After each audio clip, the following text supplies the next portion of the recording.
We've got another update in the 49ers search for a defensive coordinator. Robert Saleh is their favorite candidate in that search, but they're waiting out head coaching searches to be able to make their move. And Rick Stroud of the Tampa Bay Times reports that Liam Coen is emerging as the strongest candidate for the Jacksonville job. That is Liam Coen. He is currently the offensive coordinator in Tampa Bay.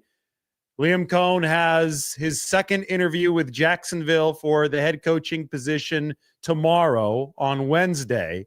Patrick Graham, the Raiders defensive coordinator, is interviewing for the second time on Thursday, and then Robert Saleh is interviewing for the second time on Friday. According to this article from Stroud, there is a chance that Jacksonville offers Liam Coen the job before he leaves the building tomorrow. And if he accepts, that would obviously invalidate the scheduled interviews on Thursday for Patrick Graham and on Friday for Robert Saleh. And if that is the case, it would be good news for the 49ers, who seem very zeroed in on Robert Saleh for their defensive coordinator position. So there does seem to be a chance that this is actually resolved before this week ends. It had appeared that, and it still may be the case, but initially, at the start of this week, it had appeared that we would have to wait until at least Friday for Saleh's interview with Jacksonville, his second interview with Jacksonville, for this to be resolved. Yesterday, this was the title of my update last night. Trent Baalke in the way of Robert Saleh to the 49ers. The former 49ers general manager is the GM of Jacksonville. He's outlasted yet another coach in Jacksonville. That's Doug Peterson. And if Jacksonville, where Baalke is still a primary decision maker, decides to bring in Robert Saleh, well, then the team that wants Robert Saleh as defensive coordinator, the 49ers or Baalke's former team, would suffer a swing and a miss. So it just so happens that we've got all these roundabout ways of past and present connecting. A lot of relationships in the NFL ends up being a smaller world than you expected it to be. But the latest update is Liam Coen, who is a McVay tree candidate, went to the University of Kentucky, then back to the Rams for a year as the offensive coordinator under McVay, then back to Kentucky, then to Tampa Bay, where Baker Mayfield threw 41 touchdown passes with Liam Coen as his offensive coordinator this year.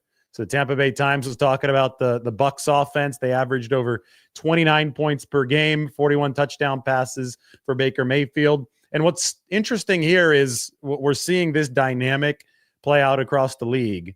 If Tampa Bay does lose Liam Coen, and this is something that they're really afraid of, they will have to hire their fourth offensive coordinator and their fourth play caller in 4 seasons. So the 49ers are going to be on their third defensive coordinator in 3 seasons, which is not ideal, but it's especially troublesome on the offensive side of the ball when you have to go through 4 OC play callers in 4 seasons. But Todd Bowles, who's the head coach of Tampa Bay, he's a defensive-minded head coach.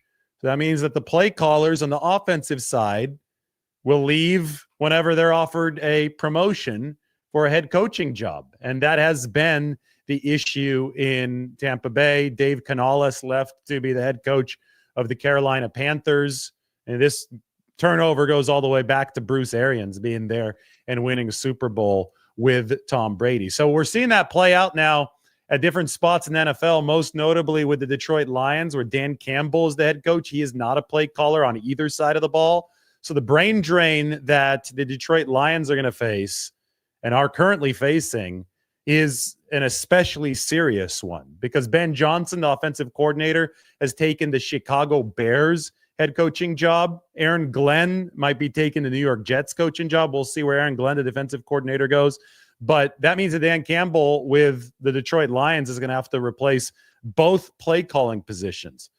A lot of people say, well, why didn't Kyle Shanahan give up play calling duties? Well, aside from being one of the game's best play designers and play callers over the past half decade, regardless of the fact that he had a down year in that department in 2024, for the 49ers to have long-term continuity, despite the success that they've had that can lead to their coaching staff getting poached, it's a good idea to have your head coach calling the plays.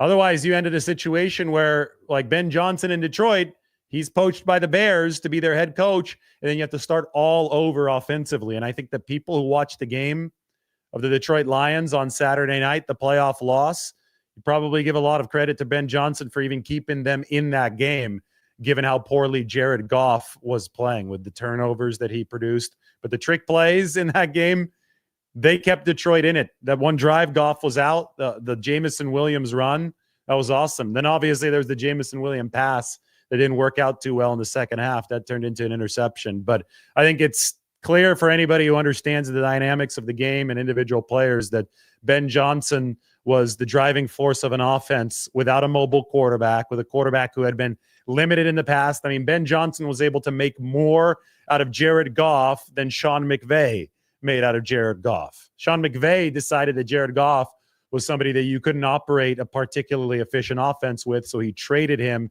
to the Detroit Lions, and then Ben Johnson did what he did. Play caller is really important, and you want to maintain as much continuity at those play caller spots as you possibly can. Little review on 49ers international game possibilities. This was back in the news today, even though we reported on this last week. So just to make sure that people don't think that this is new information. The 49ers have a chance to play in London this year, and they also have a chance to play in Berlin, and they also have a chance to play in Mexico City. London is going to host the Cleveland Browns game this year, and the 49ers have the Browns on their schedule. Berlin is going to host an Indianapolis Colts game this year, and the 49ers have the Colts on their schedule. We still have to find out who exactly the Mexico City game is going to involve, so that leaves all possibilities on the table.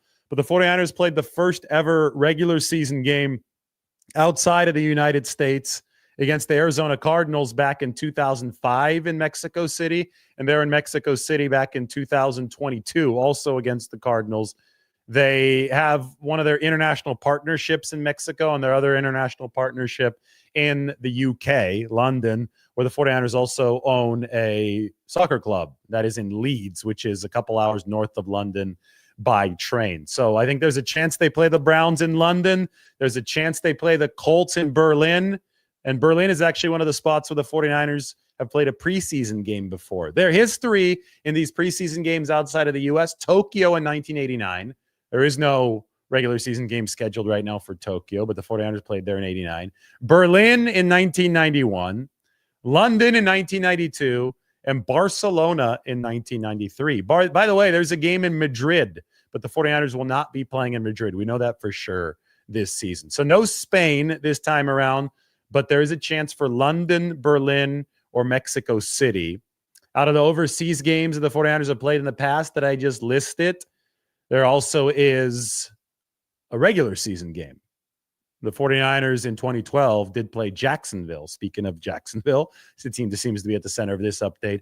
And they blew them out in the 2012 regular season. So those are the international game possibilities. And then while we're on the topic of Jacksonville, well, Liam Coen, he might be the head coach there. Robert Saleh might be the head coach there. The 49ers want Saleh to be their DC.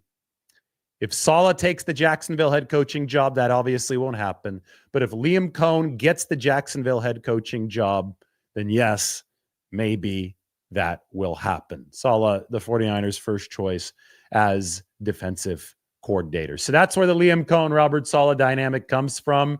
And that's why we're talking so much about Trent Baalke, just because you can't make some of this stuff up. Thought that you got rid of Trent Baalke finally after that 2016 season. Well, if you thought that, you were wrong, because Trent Baalke is now a factor in how the 49ers offseason is progressing, even from afar. Remember, he signed Eric Armstead last year after the 49ers cut him for $14 million a season. San Francisco, according to Armstead, wanted to reduce Eric's pay to $6 million a year. He said no, as was his right, signed with Jacksonville for $14 million. And the Trent Baalke saga, his ties to the 49ers, even from afar after being fired following that 2016 season, the Trent Baalke saga continued. So that's the latest. Looks like there are rumors that Brian Schottenheimer could be headed to Dallas, that they also have an opening right now. Mike just sent me that. So we'll keep you apprised of all the coaching rumors, and I'll open it up here for a few questions. 49ers Q&A before I have to head to the gym. After the gym, we'll come back, maybe another live a little bit later today. Mike thinks the Brian Schottenheimer rumor is funny. You never know with the Dallas Cowboys. I mean, they were talking Deion Sanders about a week ago. Kellen Moore talking about there. I don't know who the Dallas Cowboys are going to be going with. I really don't. I'm not going to pretend to have any inside information into Jerry Jones' mind right now. But that's the Schottenheimer thing is what we saw most recently over on Twitter from some, I think it looks like some radio host was saying that he's hearing an offer could be coming soon for Brian Schottenheimer. Take it for what it's worth.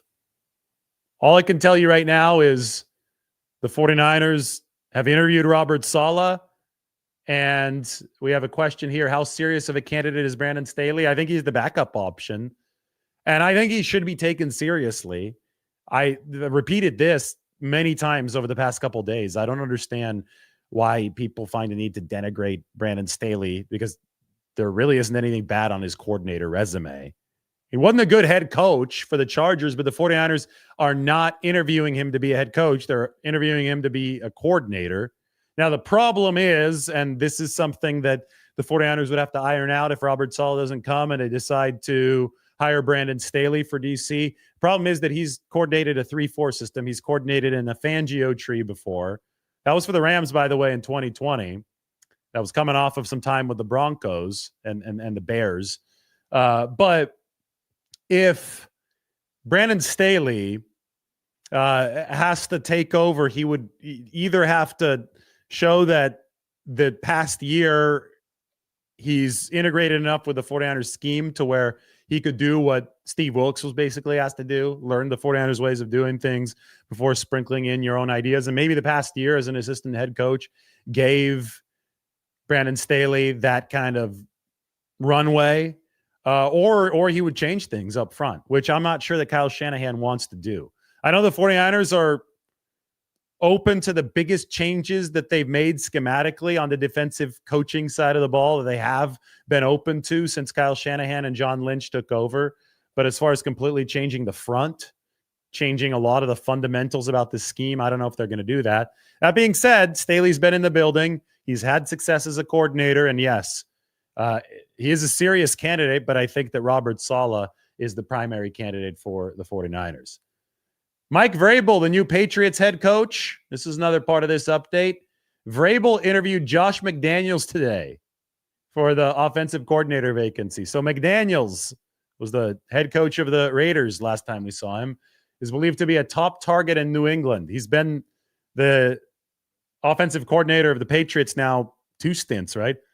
This would be his 3rd stint as the OC of the New England Patriots, who are now not working with Tom Brady anymore. Drake May, the quarterback in New England.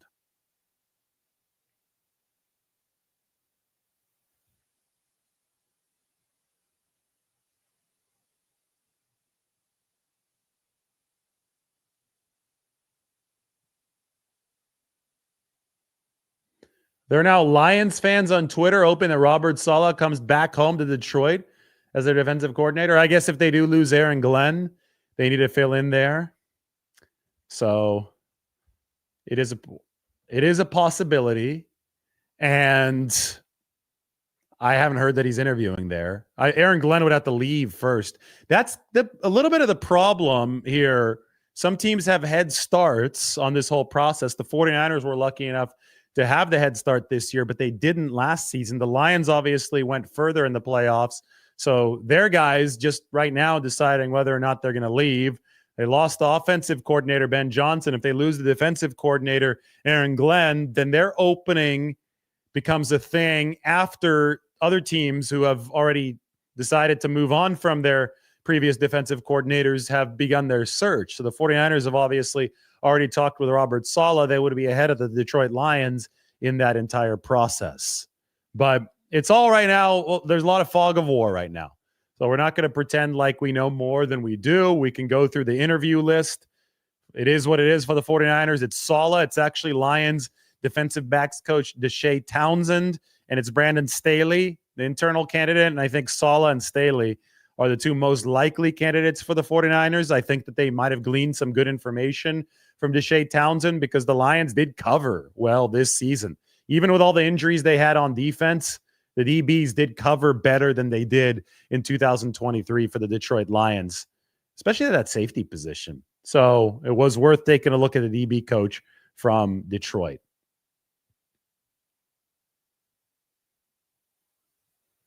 Chip Kelly called a masterpiece last night. That's what I said. Former 49ers legend Chip Kelly called the masterpiece last night. Can you guys believe there was somebody, you could go light him up in the comment section if you want. Not today. There was somebody that commented on my video yesterday saying, "This is what's wrong with you, Dave.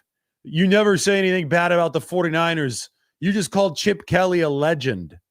And it's like, dude, you didn't comprehend that that's a joke? Like a one-and-done coach who won, what, 2 games for the 49ers, went 2-14. When I call him a 49ers legend, you think that I took that like comment seriously? You think that was something that I typed and I literally meant when I put there? Or do you think that I was just having a little tongue-in-cheek fun? But I guess some people don't understand the concept of tongue-in-cheek fun. It's why it's really hard to take the comment section seriously on social media, because you have people not understand a joke about Chip Kelly of all people. But he did call a good game last night, and he coached a good game alongside another former 49ers staffer. 2 of them on that Ohio State team. The quarterbacks coach for Ohio State, or the quarterbacks coach for the 49ers in 2016, is now the head coach of Ohio State. That's Ryan Day. I showed this last night. I'm sure some of you are open to it. So I said 49ers legends, Chip Kelly and Ryan Day. There they are. Congratulations to them on the national championship win last night. So yeah, hashtag Forever Niner. Some of you guys get it. I think most of you get it, right? But there's always that one comment or two. It's like, are you kidding me? Like, is anybody seriously calling Chip Kelly a 49ers legend? No, but he was in the 49ers coaching uniform for a year in 2016. He was actually the predecessor to Kyle Shanahan, and he had his future boss. I mean, the roles have reversed. There's Ryan Day on the right, his future boss on staff as the quarterbacks coach, and they just won a national title last night. So good for them.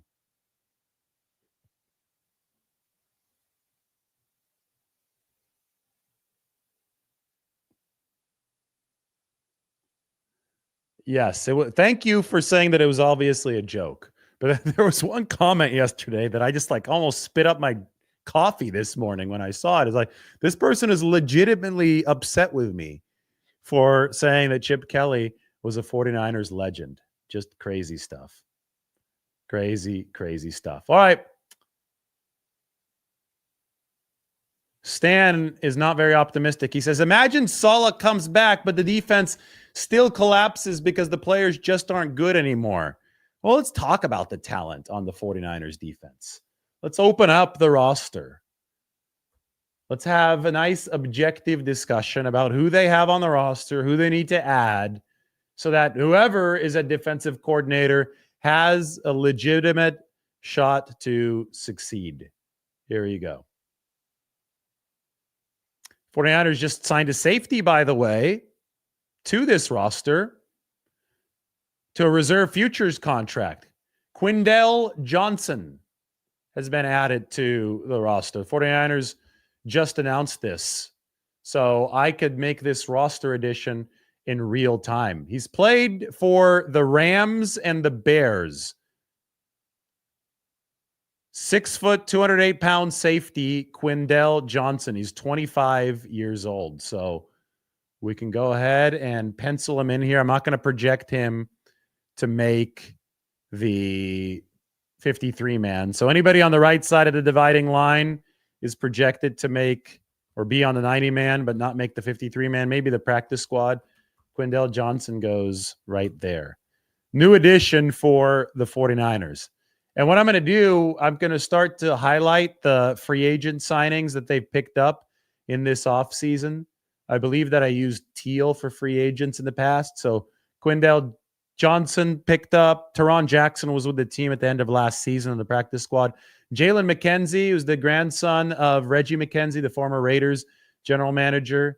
He's a new addition. So is Isaiah Hodgins over here. So far you have reserve futures contract free agents that I don't project to make the 53-man roster. Obviously, when March rolls around and the new league year begins, that's when the 53-man signings on this side will come. Anyway, Stan says, imagine Saleh comes back and the defense still collapses because the players just aren't that good anymore. We still have Bosa on the team. He's a really good player. I think you have solid players up front. I do think that you could use a little bit more star punch at both defensive tackle and defensive end, but there's enough here for a serviceable line. This isn't the same line that they had in 2019. I don't think anybody's pretending that it is. It's hard to maintain that. But Malik Collins was a top 5, top 6 guy in pass rush win rate last year. I think you have to get better against the run. And one of the problems is Jordan Elliott was solid against the run, but he didn't bring much pass rushing wise. So it was a one or the other thing.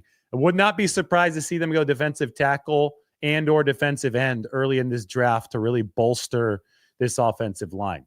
Linebacker is the position that I think made the defense look a whole lot worse this past season than in years prior. I think it held primary responsibility because they didn't have Dre Greenlaw.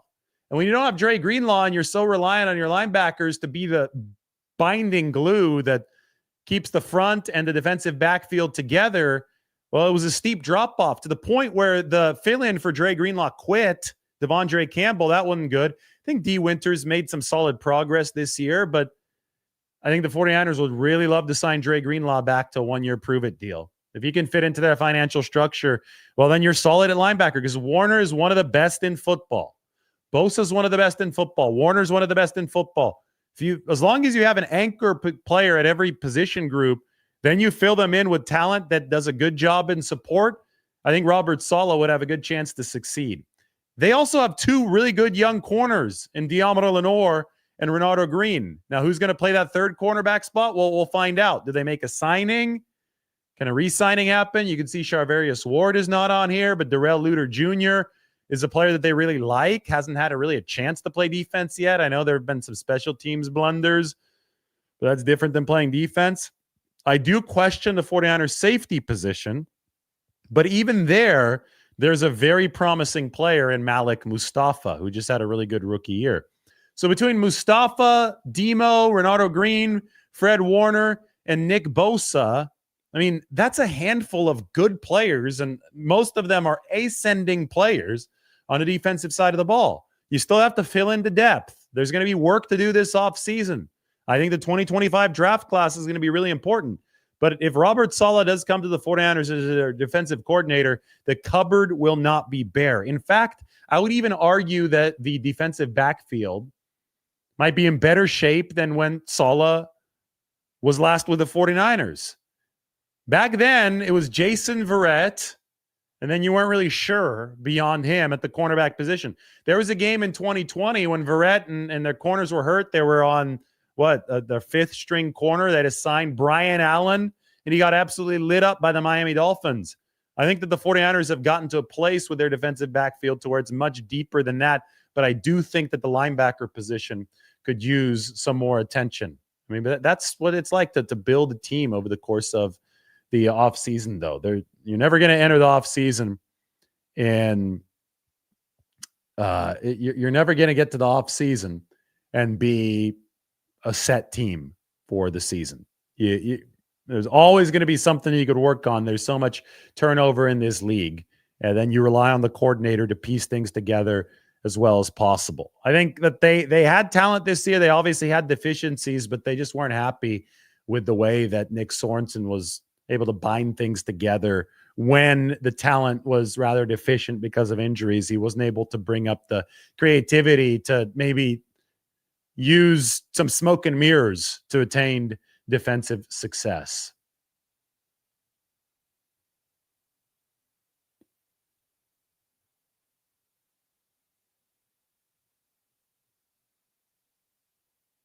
Luke says, still need dudes. Give me the Jimmies and the Joes over the X's and the O's, meaning that coaches will be good enough if you have dudes.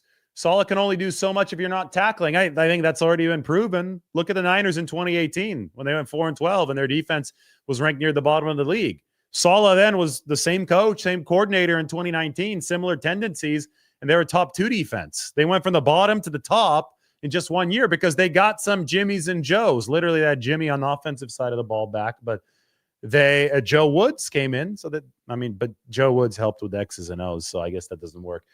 In 2019, Nick Bosa and Dee Ford showed up. That was the gist of it, plus Dre Greenlaw. So Bosa, imagine just infusing a defense with Bosa, a prime Dee Ford, still healthy, and Dre Greenlaw, amongst others, and then seeing what happens. And what happened is the 49ers surged from like number 28 to number 2 over the course of one off season. So yes, you need the talent. This is a talent-driven league, but you also need to be able to schematically throw some wrenches in there. The 49ers only blitzed 1.7% of the time with 2 or more men this past year. And whenever they did actually blitz, either with 1, 2, or more men, it rarely worked. It was extremely inefficient whenever they blitzed. And this is a league where you watch Steve Spagnuolo and the Chiefs. Fourth quarter comes along, they dial up the blitzes at the right time to stymie the opposing offense. This is a league where you can't sit back and win rushing just 4. Unless you have an overpowering defensive line, which comes along once in the blue moon, you're going to have to bring pressure with 5 or more at times. And it's going to have to come at opportune times. It's going to have to outfox opposing offenses and quarterbacks. And it's going to have to land. And you have to be experienced to be able to call blitzes like that. You have to be good. And that's why this defensive coordinator search is so important for the 49ers. Appreciate you, Jay. Thank you. Tomorrow, up on the San Francisco Standard, we're going to have a big article on the 49ers salary cap situation. Want you all to be ready for that. How's my 49ers mock draft looking? I haven't made mine yet, but we'll get to it at some point. Guys, the season hasn't even ended yet. I'm still focused on the playoffs, even though the 49ers aren't in them. Still focused on the coaching search. I want to know what the 49ers are going to be running defensively before I start to think about big-time talent acquisition over the course of the offseason. Notorious GAV wants the 49ers to go to London, or he wants me to write about how displeased he's going to be about that. Look at this. The Lions signed Ronnie Bell. Detroit signed Ronnie Bell. That's hilarious. Remember, Ronnie Bell went to Michigan, so he's back in his home territory. I'm sure a lot of 49ers fans will say, well, I hope that they sign Jake Moody now too, but Jake Moody is still under contract with the 49ers. So Ronnie Bell, 7th-round pick out of Michigan for the 49ers in 2023. Obviously, some big drops for Ronnie Bell in his 49ers career. They jettisoned Ronnie Bell after this 2024 season. He has now signed with the Detroit Lions. All right, that's a lot of news. I think it's time for me to go to the gym. Everybody, thanks for watching. Remember, watch the Liam Coen situation because that might pave the way for Robert Saleh to come to the 49ers. Otherwise, well, you might want to start looking at some Brandon Staley defenses, some of that tape to get ready for the 49ers.